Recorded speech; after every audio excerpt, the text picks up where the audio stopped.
Welcome to Beyond the Desk Admin Advocates, where we explore what it truly means to be an administrative professional in today's world.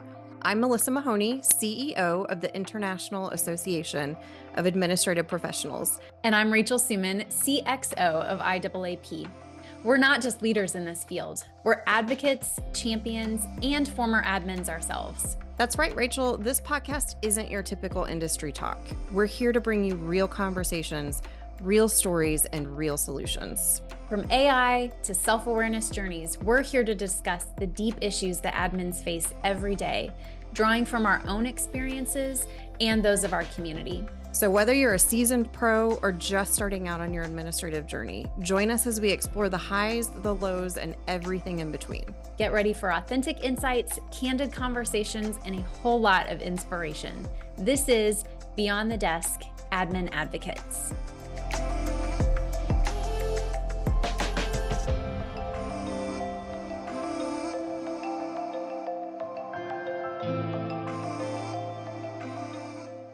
Hey everyone, welcome back to the podcast. We are so excited to have a very special guest with us for our final episode of this season. So doesn't feel like enough. Like we are beyond excited.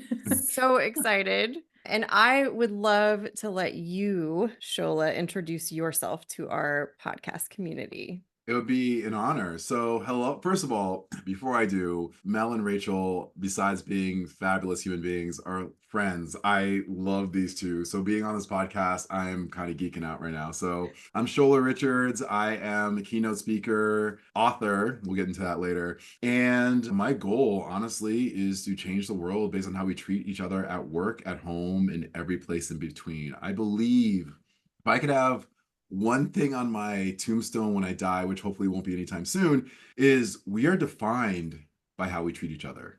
I am what people have called a kindness extremist, so I believe in this stuff deeply. And I am trying to start a new movement based on my book, Civil Unity, The Radical Path to Transform Our Discourse, Our Lives, and Our World. And we're going to be talking about that today, right? Yes. And I think right off the bat, for those of you who were with us in Nashville in 2022, I know you remember Shola, but for those of you who weren't with us, to Shola's point, we have built a phenomenal relationship. It really is kind of like, you're the most awesome. No, you're the most awesome.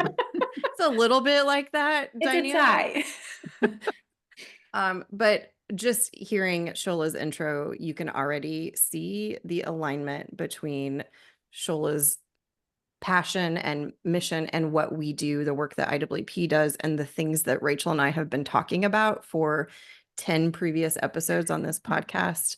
There is such stellar alignment that like our souls, our work, our mission are so beautifully aligned. We just could not wait to invite Shola to come and share some of this work and message with you all.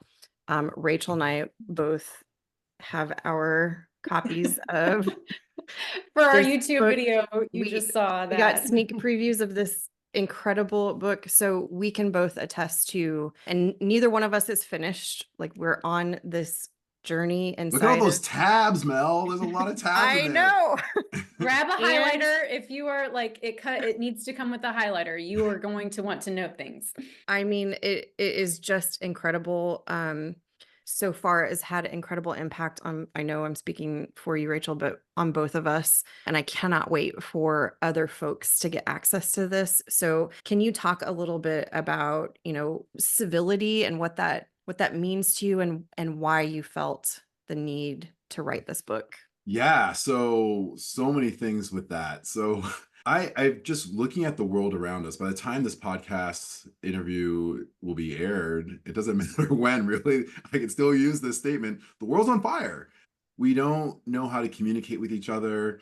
It's affecting so many different things, from our families to our workplaces to our physical and mental health to our overall well-being. And I believe civility is something that we need to lean into as maybe the healing balm to get this turned back around. So before I get into what the definition is, I just want to briefly talk about what it's not. Because a lot of people hear, oh, civility, oh, you just want us to like smile in the face of people who are harming us or using policies that are harming our families and loved ones. Just smile and hug them. This was in what world is that useful? That's wild.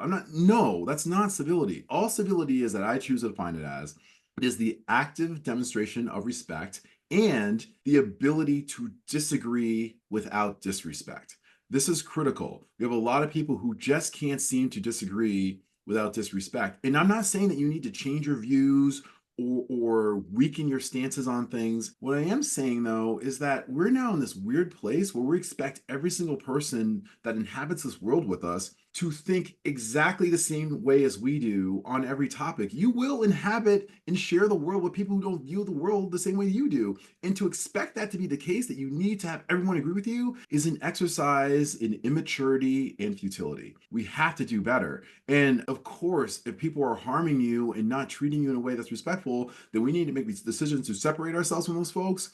But I'm saying largely, there's a group in the middle that are open to spirited, respectful debate. And my main idea in this book is if we start with respect and learn how to disagree without disrespect, we can change the world. And it really comes down to the idea that we just need to disagree better than we have been in the past. I love that so much. Amen. Can I give an amen like you that? Can. Let's go. So true. Amen. Let's go.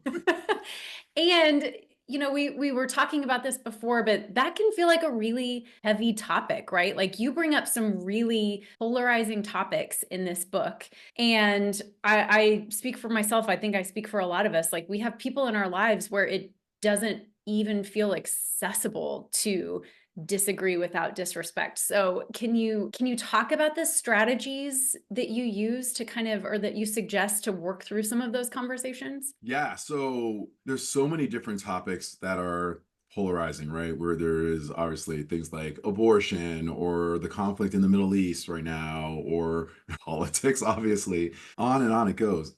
There's so many that it's like, how do we find a way to have these conversations? So in the book, I want to make it freakishly practical. Like, I don't want people to be like, in theory, here's some. No, do this. Like, literally, I'm like, try this, try this, try this. I'll give you one because there's so many, but the one that's really effective are these exercises in the book. And before the podcast, before the episode, we're talking. And one of the things that's challenging is when you're talking about things that are really divisive or people have differing views on. So I have exercises that I want people to actually go through. I'll give you one. So I have this concept in the book called setting ground rules before you enter into really polarizing situations and conversations. So if someone came up to you and was like, let's just use politics because it's so easy.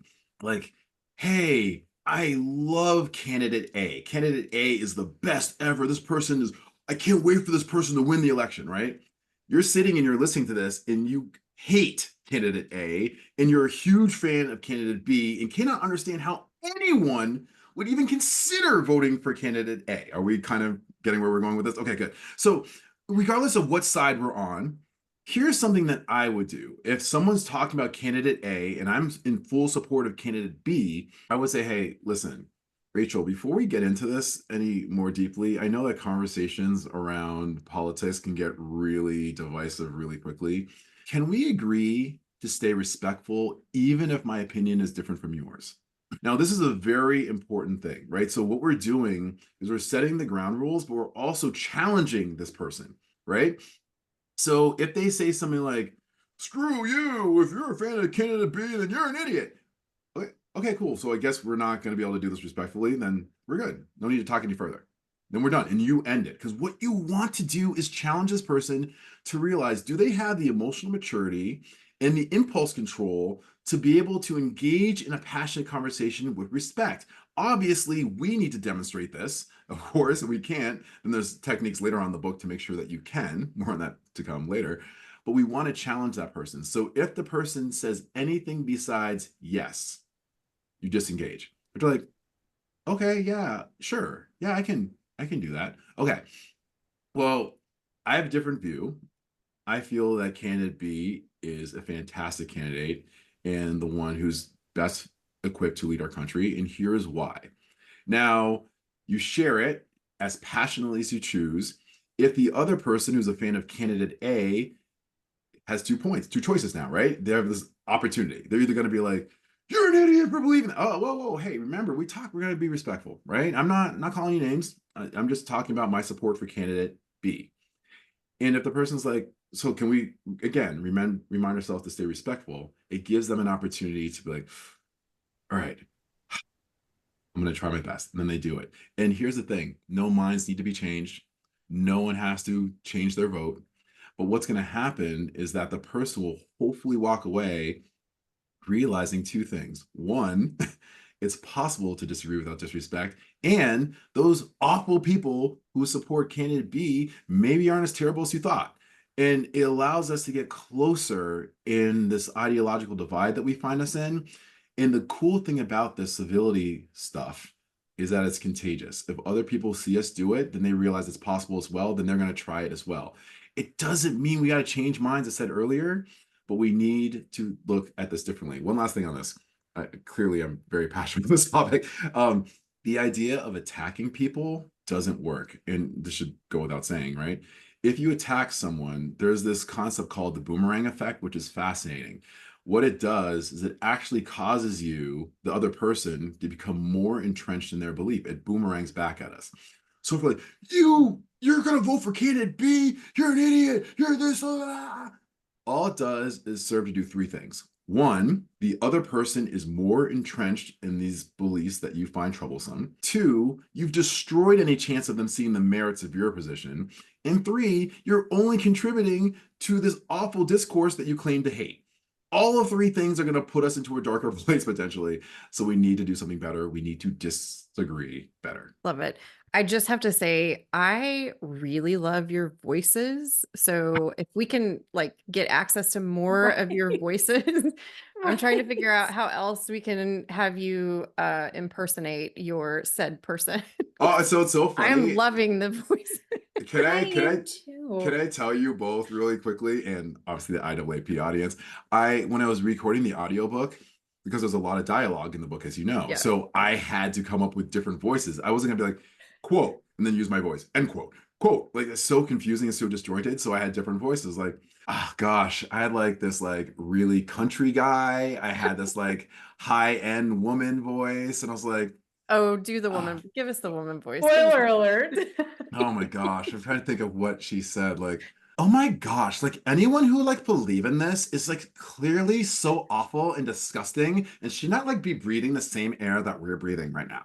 Like something like that. I don't know. I That was like hoping it was a Valley Girl, and it was. I live in Los Angeles. I mean, I'm married to a Valley girl, so it's so easy to do it. It's like it's critical, but that makes it more fun because the whole point, civility is a heavy topic, right? We're talking about stuff right. that affects our lives. And if I can give them hard hitting, them being the reader, some is hard hitting, but also brings a little bit of levity to the insanity that we're all dealing with right now, it'll keep you engaged and hopefully more willing to put in the work, which is my goal.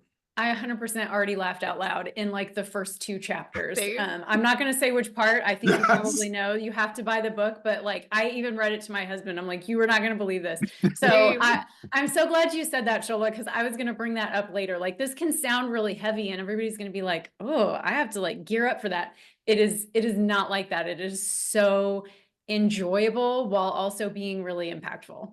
Thank Which is you, actually Rachel. my next question for you was really going to be because I found the same thing when I was reading the infusion of not even laughter, but just lift and hope that exists in here and the why, the reason that this is so important and will have such a positive impact is enough to keep you engaged in some of the heavier work. So you have accomplished that in this book, at least from my perspective and my read. But you also did a brilliant job of storytelling and infusing Mhm. your own story in here. And some of the stuff that you talk about is pretty deep and heavy stuff. Mhm. So I just am curious, what it took for you to share some of those stories and why you felt it was so important to infuse some of those stories into the book. Yeah, Mel, thanks for that. And I think it's so funny because I don't think anyone is driven to a book around civility because they lived a charmed life where everyone treated them well. You know what I mean? We Yep. all have our stuff. We all have our pain. In the book, I talk in at IAAP Summit in 2022, I talked about my suicide attempt, and I'm openly talking about that and have been for a few years. My mental health struggles I've spoken of as well. One thing that I did not and have not talked about publicly until I decided to put this in the book, and I kept it very private within my relationship between me and my therapist, is I had a sexual assault when I was younger. And that was really hard to talk about. And in fact, this really is the first podcast where I've spoken about it. It's so tough to talk about for so many different reasons. But the story owned me. And I wrote about this in the book. And instead of it owning me, I wanted to kind of flip it on its head and own it. The reason why I shared this in the book is because I grew up in fear of people that could harm me. And it was wild for me to realize at a young age that there are people out there that are really deeply unkind, broken, mean-spirited, dare I say evil, who want to hurt people. And once I realized that, it really affected my mental health in a lot of ways. I had a lot of anxiety and social anxiety and fear of other people that manifested in a number of ways I won't bore you all with. But I will tell you this, in the book, I know there's other people who have dealt with similar things, not necessarily sexual abuse potentially, but maybe or maybe not. But they felt scared, they felt pain, they didn't know how to interact in a world that seems to be trending towards meanness becoming normal. And I wanted to give them hope in this book. Let them know that one, you're not alone, I'm with you. Two, not only is there an opportunity to get out, but there's other people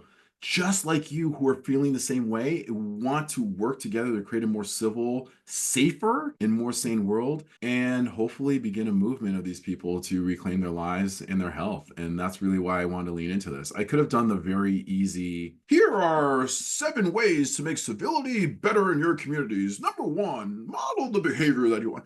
We've read this everywhere. And has it worked? I mean, Right. look around. Literally, if you're listening to this podcast episode, pull up your phone and go to whatever social media network you want to, and see if the world has been changed in a positive way from civility. Obviously not. We need to do something else. So I want to get deeper than the basic 101 stuff. This is like the upper curricula, 301, 401 level that people really need to get into if they want to change the world. So that's why I got deep into the really tough stuff, because I want people to know I've been in the darkness and I'm hoping to give them the tools to find the light. And I just have to take a moment to acknowledge like the courage that I know, not just the courage it took for you to put that in the book. I had no idea you would go there in the podcast, truly, Shola. Like, I just have to acknowledge the courage that it takes to say something like that out loud, knowing people are going to hear it. And I can say the impact that that story had on me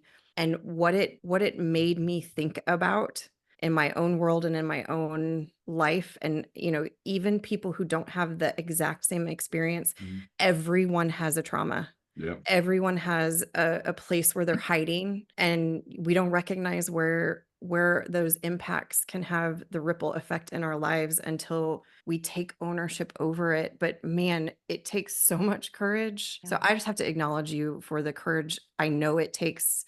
I'm sure it every time Yeah. you have to talk about it, there's another layer of courage you have to muster to be able to talk about it. So I just so appreciate you sharing that with our audience. And I don't know how else we can sell you on this book and how powerful it is, but knowing that you've poured your heart and your literal soul is sitting in the pages of this book, like it is an incredible journey to go on that I can't, again, like, it's not even, I don't even feel like we're selling it. We're telling you it can be life changing, because it really truly can be. There's something tangible there about, taking a different approach to, how can we actually take action? How can we actually make a change? Because it's not happening in our world. I mean, we're all existing in the same world here. It's not happening outside of this call. Everything that we encounter is the opposite of kind. talking about kindness hasn't worked, pointing to, the 7 steps that you can take, that hasn't worked. So I really do have hope after reading this book. So I needed to take a moment to thank you for sharing that part of your story. And Mel, well, first of all, thank you for creating the space. I mean, I think what both you and Rachel do so well, not just within the IAAP community, but beyond, is because you both are so kind and so warm and so open, it creates an environment where people feel safe to talk about these things. There are plenty of podcast interviews that I've been asked to do that don't create this environment, quite frankly. So that says a lot, because I think, and from a larger work perspective, if someone's listening to this and they're struggling with anything, as you mentioned so well, Mel, it could be any type of trauma or just a day-to-day struggle, when they feel that safety with their supervisor, with their colleagues, or whomever, that's how we get to begin to change the world. And it really does start with that level of psychological safety that you both just shared with me on this podcast, that we can also bring to the workplace, to our families, and to our friends or whomever. So that's why it's so important to be open, because you don't know what someone's struggling with. For 50 years, I'm going to be 50 in November. I mean, the majority of people who knew me saw me as Mr. Smiley, the guy who just like goes around smiling all the time, is always happy. And that's the thing that sucks, because the people who do that use that as a mask. I'm speaking more for myself. I should say people in general. I have done that as a way to kind of protect myself. And I didn't want to be a burden to anyone else. So I thought that'd be an easier way to do it. So unfortunately, those are people who struggle and needs the more check-ins than maybe the average person does. Absolutely agree with that. Yeah, wholeheartedly. I 100%. I don't want to I do echo everything that Mel shared. And that was actually, I think I said it, the laughing and the crying. And that was actually the part that really brought me to tears, because I have the immense privilege of knowing you on a level that just completely caught me off guard, never knowing, and knowing that you have that experience and are still writing a book about civility, that you are still that is like the epitome of that story not owning you. And so I'm so grateful, that you shared it here, but just that we have the opportunity to know you, and that you are modeling. This isn't only you sitting at a computer writing a book that is like, okay, world, like you are living it and modeling it in such a way that we who are privileged to know you, and even those beyond, have the ability to do that as well. Is just, it's immensely impactful. So thank you. Thank you, Rachel. I appreciate you so much. You both already know how I feel about you, because we had like a long pre-call prior to this where it's just this love fest of like reconnection. But I really do appreciate that. Thank you, Rachel. Yeah, no, and that actually, of course, and that kind of leads me to, you talk about the inner work that we have to do before we can even do the external work and go external, like that inner work that has to happen. Like, can you talk a little bit more? And not, I don't want you to give anything away in the book, but I do think it's really important sometimes when we experience the polarization and the disparity and the anger and all of the things that we've talked about. It can be easy to point externally and say, well, if that person didn't say this, or if that wasn't happening, then I could show up this way. And can you talk a little bit more to the community around ways that it really begins with us? Oh my gosh. Yeah. Can I ever? So you both know this very well about me. I'm a very freakishly practical guy. Like I don't want to give theory. There's so many different things. We literally could spend the entire podcast on the inner work. So I'll do my best to keep it tight. I'll just try to focus on the most important things. So to the point that you just made so beautifully, Rachel, if we are dealing with polarization in our families, in our workplaces, tolls on our mental health, physical health, we're going to come into these really divisive conversations at, I don't know, 30% of our effectiveness, maybe 40%. We're going to make it really hard to deal with this high level conflict. We're coming in not nearly at the level of skill that we need to be. So I do focus a lot on the inner work, specifically chapter 4 of the book, because I know that if you take care of the inner work, the outer work becomes so much easier. Not easy. It's not easy. It'll never be easy. So much easier. So I'll give you a few things. And I'm going through my head because I have 20 different things in the book that I can go to. So I'm just gonna jump around whatever my head takes me. One thing that's really helpful is boundaries. And I can't say this enough. I feel like people can be easily overextended. Certainly, I'm sure the admin community can feel me on this, and certainly IAAP folks and myself in particular. If have no boundaries and things get really, really tough, and we're just allowing all these things to come at us, we have no time to take a break, to renew, to refresh, it becomes so much harder. And I often say this, and I believe this wholeheartedly, the only people who will be upset with you enforcing your boundaries are the people who benefited from you not having any boundaries in the first place. And the more that we're willing to lean into that is true. I know work is important. I obviously I have to sometimes set my boundary aside to do the work that we need to do, and that's normal. I'm just saying that can't be the default mode of just operating. I often say this, 20 years from now, the only people who remember us working on our vacations are our spouse and our kids. And so I feel like boundaries are important, because what this does is when you do have boundaries for renewal, for good sleep, and that's another thing we go deeper into as well, it's going to allow you to do your best work. And I think sleep is one of the behaviors that if we master, positively affects so many different things: our productivity, our mood, our metabolism. Everything that matters starts with sleep.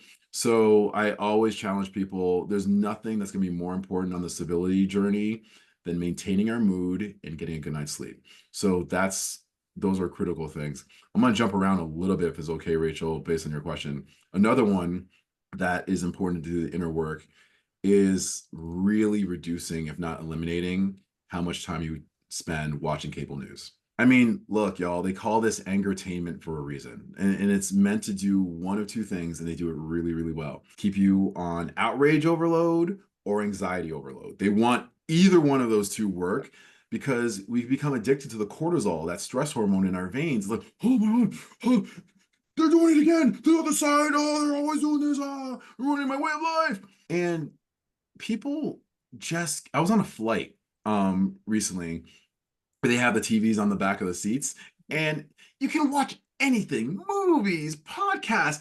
And when I watch people like literally for a 4-hour flight watching the news, like, that is the saddest thing. Like, wow, you're so addicted to this that you can't even take a break on a flight to watch a movie, crack open a book, sleep, like anything. So what I challenge people in the book, and one of the practical things I talk about, is really dialing back from cable news coverage that is designed to get you in states of unease and into some states of mental unwellness, to put it very, very diplomatically, to turn it off. And not only turn it off, like, well, I need to be informed. It's election season. I need to know what's going on. Of course you need to be informed. Do this. All you have to do is this. You'll be totally informed, and you're not going to have all the stress hormone. Go to your favorite news website, no judgment, once a day. Scan headlines. And if you feel so inclined, click on one article per day. You'll be totally informed, and your health will change forever.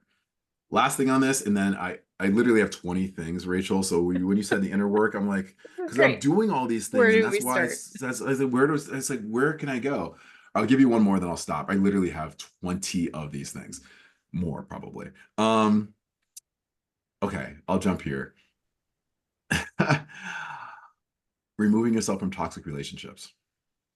I think there's so many people who may be hearing the sound of my voice who are in a relationship, romantic or friends or family or otherwise, that should have ended months, if not years ago, and you're still in it. How in the world are you going to be able to maintain a spirit of civility and respect and do these hard things that I'm going to ask you to do in this book if you're dealing with someone who is draining you? You pull up your phone and you see this person come up your caller ID, you're like, like, if it's your first response, why is this person in your phone, first of all? And secondly, maybe you should think about an alternative. Well, some people are like, oh, well, it's a family member, man. What am I supposed to do? And I love saying this, and I said it at IAAP in 2022. Some people in our lives need to be loved from a distance. And if you care about your mental health and you care about what you're doing, I cannot say enough about this. The inner work, doing the hard things before we actually engage in the conversation strategically, are going to set you up for success more than allowing these negative influences to really build up and make it harder for you to show up. Yeah, I can definitely affirm and verify. I shut off the news media for a week. And the impact it has had on my well-being, my like things that I didn't even know or understand that it was creating in my world, stressors and just opportunities for connection with family. Like it just had such a dramatic, immediate impact. I mean, less than 24 hours before I felt the impact of that shift. Because we are chronic, like the news is on in the background, or we're watching the morning news as we're drinking our coffee, and even the local news carries the national news that carries the so it anytime you're consuming that content, to your point, it's angertainment. Literally, that is what it's designed to do. So removing that has had a dramatic effect on my well-being just in 1 week. I can't wait to see the impacts that it will have in the future. So I have to affirm these tactics that you have. And I like that you only shared 3, because I'm like, there are so many more Oh my really God. great ones in the book, but you have to read the book. uh, but they work. Like they are very tangible, accessible things that we can be doing that, to your point, aren't theoretical, or you're not living in a philosophical space here. Like you've got practical things that people can actually use and do day one while they're reading, and then get to experience the fruits of their labor. And it's so connected to setting us up for success for maybe even the more difficult task, which is having that crucial conversation with someone, or when you encounter that disagreement, setting your boundaries and ground rules for that conversation. That is really great to think about, but to actually practice it, that's why that inner work is so important. So I love that you didn't spill all the tea on the podcast. There's just too much tea to be spilled. There is I so there's much just there's tea. just so much tea, just infinite amount of tea. But And I love that you started with boundaries too, because I feel like so many of them, and I'm not all the way into them, but the ones that I've seen, even the ones that you shared here, all of those count on boundaries. Like getting a good night's sleep is Oh yeah, setting boundaries with yourself and saying, I'm going to stop this so that I can go to bed at a decent hour. Or, I'm not going to do this. The toxic relationship, like all of it is based on boundaries. So I know they're not in order, but it feels like there are some that like stack on others. they do. They do. Absolutely. I think that's the whole point, right? I mean, everything comes from a decision that we're going to be making. All this, the whole book is around decisions. I love to say this, is that we're born looking like our daddy, but we die looking like our decisions. And the reality is, at the end of our lives, when we're like, what decisions did we make? And did they actually serve us? And if we're actually going to use decisions that are going to really move our lives forward, we have to be super intentional about them. And that's why I want to make it very clear on how to do so in the book. Yep, I love it. I would actually love to shift gears a little bit. Like I feel like we've talked a lot about the content of the book, but I want to know more about your experience writing this book. Like we've talked about, this is a heavy topic. It's obviously something that you are very passionate about, but I cannot imagine sitting down to do this work and putting these words on paper was an easy task for you. Can you share some of your experience in, writing the book? And I'm sure there are plenty of people in our audience. I actually know for a fact there are plenty of people in our audience who are considering writing, or have that like little thought that's like, should I write a book? Is this something that I can do? Should I do this? So I'd love for you to talk about your experience in writing this book. Happy to do so. And thanks for asking that too, Mel. And for anyone listening who is interested in writing a book, I can't say this enough. Do it. Just do it. Do it. So again, just do it. That sounds like Nike.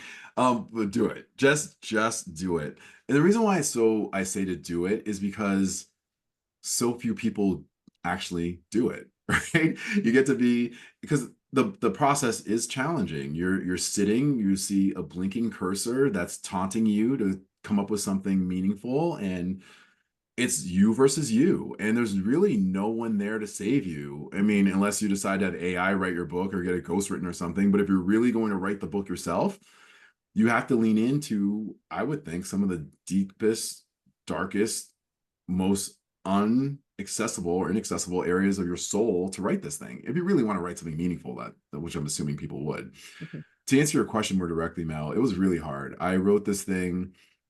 It took me 19 months to write it, and I had 2 books previously, and I wrote those, and those books were very challenging to write for different reasons, the research aspect and such. This one was hard from not only the research perspective, but I really needed to tap into some of the most personal parts of my civility journey to make it real. I don't want to write something that seems like, oh, okay, well, this guy doesn't have any struggles, and he could. And to be completely real, there's a lot of people who write books around things that they've never experienced. And so, hey, I got these degrees, so I'm qualified to write about this, but they don't understand what it's like to work in a toxic environment. That's why I wrote Making Work Work. There it is. Tell people. Some folks are like, yeah, this is great, but I don't know how to build connection with people who may be different. Okay, that's why I wrote Go Together. This book around civil unity is really around, I don't know how to create a civil world, and I feel broken by this world. I wanted to come from a place of my brokenness and getting deep into that to give them the tools that can help anyone to do this. It was very hard. And I walked away from writing this book no minimum of like 4 to 5 times. And when I walk away, I want to be clear, not like I need a break. I'm like, I'm done. I'm not qualified to write this. I don't There's a reason why no one talks about civility and or has a real guide on this, because this stuff is hard. No one, there's so many different things that I was like, oh shoot. Well, then what about this situation? I didn't think about that. Oh my gosh. Now I got to go back and redo. There's so much that I wanted to get into this book, and I wanted to get every possible person, situation, challenge into this, so that if you're dealing with some stuff, you're going to find something in this book that's going to be useful. But in so doing, it was so hard. When I wrote the words "the end," you don't really write that when you're writing a manuscript, but play along. When I wrote "the end," I was like, when I knew I was done, I was like, I wept. I just was like, I cannot believe. And little did I know how much more work was still had to be done after it. I was like, I hear it was the finish line. It's no, you still have another marathon and a half waiting for you. But that part of getting all this together in a concise, thoughtful manner, it was emotional. And it's emotional thinking about it now, because I know just the ability to keep going. And I'll give you a piece of practical advice, because that's what I do. For anyone who does want to write a book, the 2 things. I highly recommend 2 books to be read if you're into this. One is The War of Art by Stephen Pressfield. I can't say it's behind me somewhere. I don't know. Is it easy to find? Oh my gosh, it is. I was not expecting to be able to find it. So The War of Art by Stephen Pressfield. Highly recommend this book. Book number 2, Big Magic by Elizabeth Gilbert. If you want to write a book, read either of these 2. They will change your life. So that's that. And practical, I would say there's an acronym that kept me going called BICHOC. That stands for butt in chair, hands on keyboard. That's it. There's no secret. You just got to keep showing up. I need to wait till I'm inspired. Screw that. That's that immature people do. You go, you write. I'm writing at 6 a.m. You write whatever schedule makes sense for you. You show up at 6 a.m.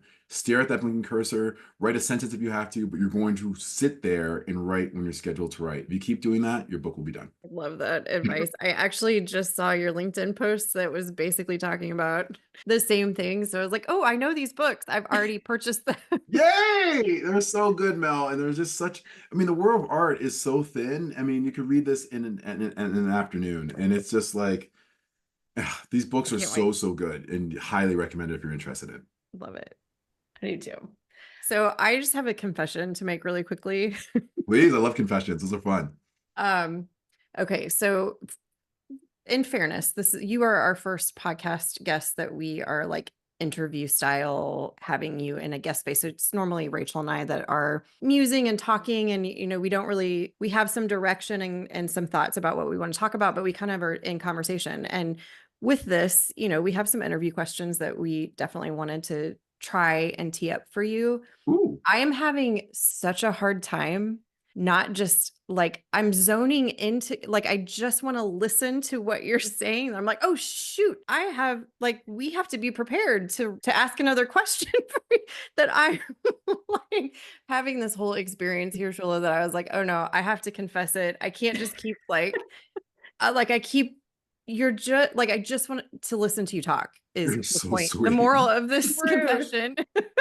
Truth. And I don't know if it'll probably get cut, but like that pause that just happened was 100% that. I was like, oh no, it's our turn. Okay, we got this. I love this because I feel the same way, because I'm like, all I want to do is just share space, and I feel so comfortable to talk about this stuff that I'm just like, blah, let me share everything. And so it's like, that's the organic nature of friendship and just connection that the three of us share. So grateful that we're all on the same page with this. Oh, y'all got Yeah. a glimpse, the real behind the scenes. Yeah. Exactly. I really did want to ask this question because I think it's so important. You know, our community is out here listening to this and may be on their own different journey about what this could look like for them, whether that will never work to, oh my God, I can't wait, we have to do this right now. Like, what would you say to the IAAP community specifically as administrative professionals? You know, kind of the unique challenges and some of the struggles that admins face. Like, how does this show up specifically, or how do you see this showing up specifically for administrative professionals? Yeah, so as you both know, I was a former administrative professional myself. So part of me thought about, and that was kind of my earlier thing that I was thinking about, like, oh man, would this work for this? Would it work for that?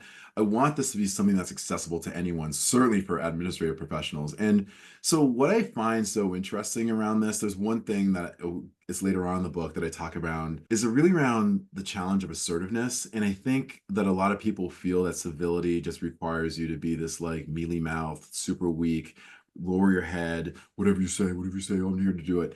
And I understand that, of course, there's a level of service in professionalism that's required in the work that we do, but it doesn't mean that civility means that you just take abuse from people. So I think that part of the challenge that I lean into is assertiveness. And you said it so beautifully when you mentioned it, Rachel, around, I don't know, like that would never work. And that was one of the things that when I was writing this book, I went through every single possible thing. It's like, I want to come from the place of the contrarian view. What if they're like, that would never work?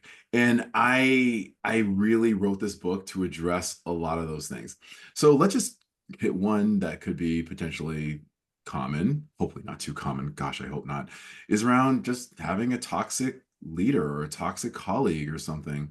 Civility that I advocate for, the new civility, let's call it, does allow, not only does it allow, it's actually is deeply encouraged to stand up for yourself in a respectful way. There's nothing wrong with that. And this is something that I think what anyone who is an administrative professional needs to be able to do.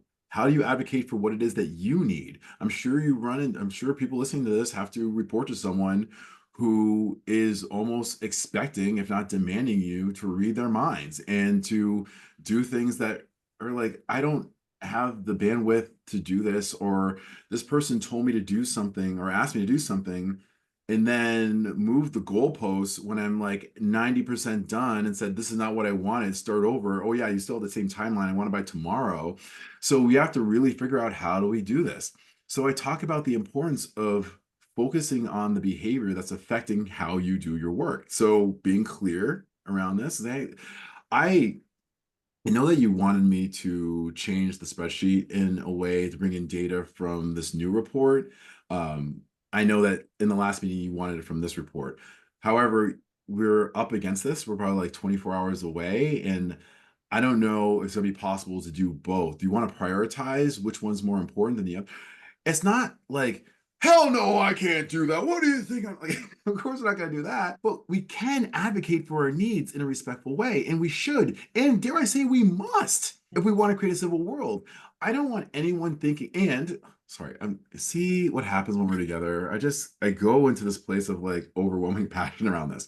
And if someone is being abusive, you have every right to be like, whoa, whoa, whoa, whoa. Like, okay, I am absolutely happy to help you with a spreadsheet. But when you're slamming your fist on the table and calling me names and saying that I'm stupid, I don't feel like we can work in this environment, and I cannot and will not work in this environment. Now, can we just talk about how to work together in a more respectful way instead of feeling this? It's hard for me to work in this environment. I hope you understand.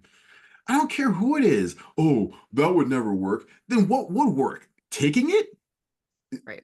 How's that going to affect your life outside of work? With you got children and your ability to parent, how are we going to show up? This is the reason why I talk about civility being more than a communication issue. It's a wellness issue because it affects our ability to show up in all areas of our lives. And if we don't stand up for ourselves respectfully, then we're going to end up feeling, unfortunately, the detrimental effects of that abuse in so many areas of our life. And that's why it wouldn't work. So for the EA folks, for administrative professionals, I'll say it again. You are okay to stand up for yourself. It's an honor to do so. And quite frankly, it's the only way that we can do our best work. I love that so much. And it's spot on for our community and where I see this being such a big benefit. That assertiveness piece is going to be a game changer for our admin community. I really do think, one of the challenges that we're constantly facing is this perception of the role that it is subservient, or Yes. it is not necessarily support role, but in service of, or, Less than. servitude less Mhm. than. And that takes away people's voices Mhm. just by design, by virtue of the structure that they're living inside of. So to give them back their voice and to give them, the hope and the permission to address the abuses that are happening and to say, this is a boundary, this Yep. is a non-negotiable for me. If I'm going to be successful here, these are the things that I need to be successful. And one of those is respect. I need to be treated fairly. I need to, things that we say out loud and we're like, yeah, duh. Chapter But one in the book reality of. is, yeah, Right. like you walk out into the world and we're like, yeah, it is duh, but it's not happening in our workplaces, in our world. So I understand the fire because it like that is what we experience day in and day out. When we hear these stories from our admin community of the lack of civility that they experience day in and day out, whether it's their supervisor or executive, but Yep. a lot of times it's not even the person that they're supporting, it's the people around Oh them. yeah. Yeah. The toxicity that invades the workplace influences, impacts the EA and admin, I think, even more directly than some of the other folks playing on the peripheral, because they're living in this space of like maneuvering that workplace culture, but also being a part of the leadership team. So it's a really tricky place Mhm. to navigate. So I love that there really is some direct tangible things that our admin community can get from this that does have impact on their world, on their family, on their lives. Yes. And I think it's really, it's so funny because like it is a duh, but as my mom would always say, common sense is not that common, right? I mean, right? So there's so many times where we're sitting here like, there's no way this is happening. There's no way that this person thinks it's okay to let these words tumble out of their mouth. There's no way the person is like, wait, what are you? So because this is a thing that we have to deal with, we have to live not in planet what should be. We have to live in planet what is. And planet what is means that this is common sense is not that common. And so we do have to, in a sense, teach people how to treat us, right? So you're right. You could have a wonderful relationship with your direct supervisor as an admin professional, but other executives or other leaders do see this role as not worthy of time and respect. And they're going to treat you however they see fit. And that's when you have to show, oh, well, no, that's not how this is going to go down. And I'm going to show you how we can do this in a respectful way. That's the book. It's so practical to give you these tools so you know exactly what to do. And that's just work, right? As you know, going to the book, I talk about more of the more challenging stuff in the world, like racism, misogyny, anti-Semitism, Islamophobia, transphobia, really, really tough things around people who become radicalized and how you can help them. I left no meat on the bone, ladies. I came in hot. I want to get every single thing because I don't want someone to leave the book with, whoa, he didn't talk about that. Hmm. I mean, if unless something happens between, which is scary because it probably could knowing the world we live in, there's no way that's I can think of there's that someone's going to read this book and be like, oh, I wish you addressed that. Yeah. Because I took the collective pain that I heard from my audiences, from my clients, from myself and my loved ones, and compiled it into a book that can give some really useful tools. And I'm hopeful that this will be incredibly impactful for people who choose to read it. I I think believe it will be. I think so You've too. impacted 2 people already. Yay! Check. Everything starts with 2. I mean, listen, I mean, I'm Yeah. sure Kim Kardashian had like no followers at one point, so someone's got to be the first, right? So Sure. like, here we go. I love that was the analogy. That's I amazing. know, right? Well, It came out and of you, nowhere. I actually, you use the word agency several times throughout the book, at least as far as I am. And I love that word so, so much. And that's 100% what we're talking about here, whether you're an administrative professional or not. Like agency is such a, like, I don't use the word powerful, icky, but it just like a action movement word. I love that. And I think that's really, that boils down the book into action and movement. Agency is like one of my all-time favorite words, so I love that you picked that up, Rachel. It's like, this may sound dark, but like we're only helpless if we're unconscious or dead. Like I really do believe that we have way more agency to change things than we thought. And as you progress in the book, you'll find out that we need to change far less of the world than we need to actually change the world at large. A lot of times people say, well, one of the biggest myths, which is, and I get in a lot of debates around this, like you can't change people. And it's interesting because I do get where they're coming from. But if we do think we can change people, and I do, not all people, to be very clear, but the ones who are open, the only way to do this is through respectful, thoughtful dialogue. We're not going to change people by screaming and shouting them down. If we want people to see the other side and maybe open their mind up to the idea that there's more going on than what we previously believed, that's how we can get there. But yeah, we have the agency to do this. Instead, we're like, it's helpless. It's all been decided. We're all screwed. The world's on fire. It's like, all right, I agree with one point. The world is on fire, but we're also not helpless. We can grab the hose. If we don't have a hose nearby, grab a glass of water and throw it on the fire, but we can do something. And I refuse to believe that we are destined to continue this slide into incivility until we end up killing each other and there's no world left for our kids and for our loved ones. If so, then what's the point of continuing? I refuse to believe that. And no, we're just a Pollyanna optimist. Well, I am an optimist, so that's half true. But secondly, I do believe that we have some work to be done to be able to change this. We have agency. We're not helpless. We just have to go ahead and do the work. If you need the help to do it, the book will show you how to do it. I love that. Yes.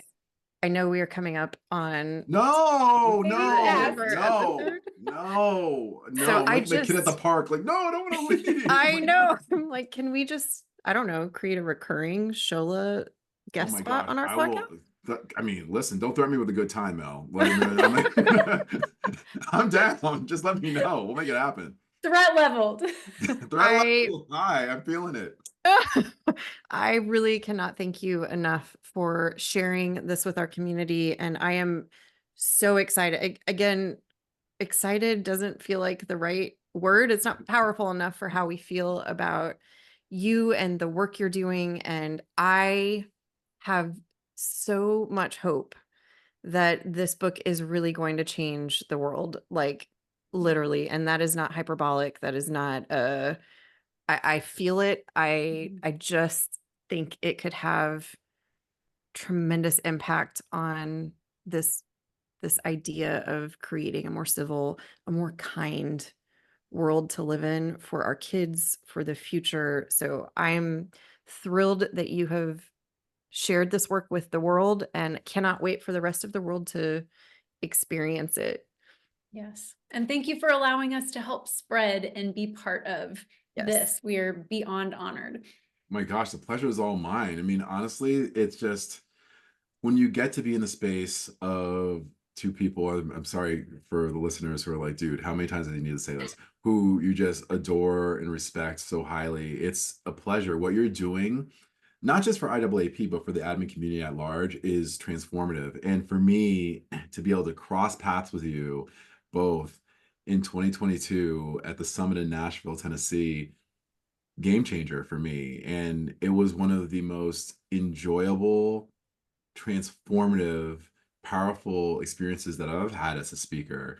And to be able to do this with both of you and to remain in contact, that's rare in this world, y'all. You give an event, you speak at an event, and then it's like, they move on to other speakers, I move on to other events. And then this is how the world, not an indictment on anyone, this is how the world works. So for us to stay in contact 2 years later and counting shows so much about not just the bond that the three of us have created, but our shared alignment on the work that we do and how important it is for the world at large. So I'm so grateful for it. Could not agree more with all of that. Yes. Yes, yes. So there will be more to come of the Mel, Rachel, Shola show. Wow. Well, that wraps our season, everyone. Gosh, Season's over. Season 1. Season's Good job. over. Y'all did it. that And went I'm so like both fast. thrilled and a little sad about it because we need the break. Yes, I'm sure. And To also prepare for an amazing season 2. Correct. these podcast recordings are one of my favorite things that we have done this year. So Shola, it has been incredible to wrap this experience with you. Thank you, listeners, for coming on this journey with us. We will be back for a season 2 sometime in 2025. Woo! Yeah. Thanks, everyone. Thanks, everyone. Thanks, everyone. And that's a wrap for today's episode of Beyond the Desk Admin Advocates. We hope you enjoyed diving deep into the world of admins with us. Remember, this podcast isn't just about listening, it's about taking action. Whether it's advocating for yourself in the workplace or supporting your fellow admins, let's continue to elevate this profession together. If you have any thoughts, questions, or topics you'd like us to explore in future episodes, don't hesitate to reach out to us on social media or through our website. Until next time, keep pushing beyond the desk. And remember, change begins with you. Thanks for listening, and we'll catch you in the next episode.